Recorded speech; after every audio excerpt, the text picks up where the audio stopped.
What's up? So, ito nga pala yung update sa goal ko. And as you can see for education,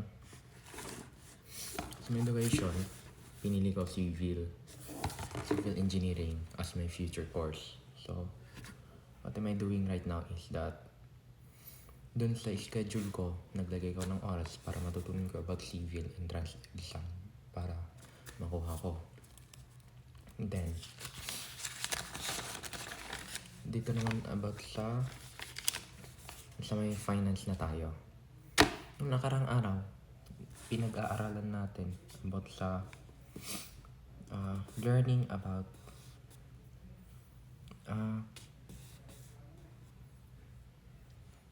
finance, learning about course about finance, and we got it. Okay. So, ngayon, nakalimutan ko yung isang papel, pero tatlo to. Ito yung mga natutunan ko. And yung una, that defining ko. Saan ako ng angle ng camera? Defining goal. And dito sa defining goal, anong goal setting method, paano mo isa-set yung parang goals mo, smart, tawag doon, specific, measurable, attainable, relevant, and time-bound.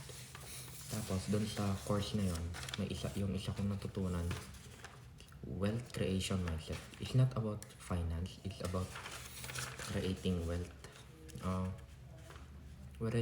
Wealth creation mindset. It's about creating a better mindset for finance.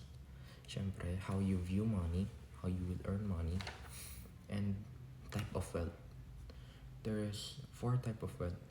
Financial wealth is that nababayaran mo yung mga pangangailangan mo, and then may extra ka pang pera. Then, social wealth. Yung may mga network ka ng mga tao, and then time wealth. Yung oras mo na nagtatrabaho, sure, dapat pera yung nagtatrabaho sa'yo. And then lastly, physical health. Aanhin mo lahat yan kung hindi naman maganda yung katawan mo, di ba? Yun lang. And then, dito sa may finance natin, future finance. For saving for business, actually need ko na yan kasi I found a nice business na pwede ko pasugin sa murang halaga. And then, saving account. Nalagdaan ko na pati January, February, naglagay na ako sa saving account. And then, emergency fund. Tapos ko na din buong January. Wala nang aalahanin. Mutual fund. Meron na. Nalagdaan ko na hanggang March. 500 yung nilagay ko. 500, 1, 5. And then, saving for what I want. Hanggang January lang yung nalagdaan ko dun. And then, learn how to invest mutual fund. Wala pa. Akong nakakuha na great investment. Since ako invest. Gusto dinanap ko yung parang lahat ng company kasi nandun na. Para kung malugi man yung isa, at least meron pa, diba? And then, yun lang naman. Yun lang. And yung sinanap ko pala, take a personal course about finance. Yun yun. Ito yung dalawa. And then, dito sa isa nating goal is that about physical health. Ayan. Na-check ko na lahat yan. Kasi nasusunod ko na yan dahil dito sa schedule ko for morning and night.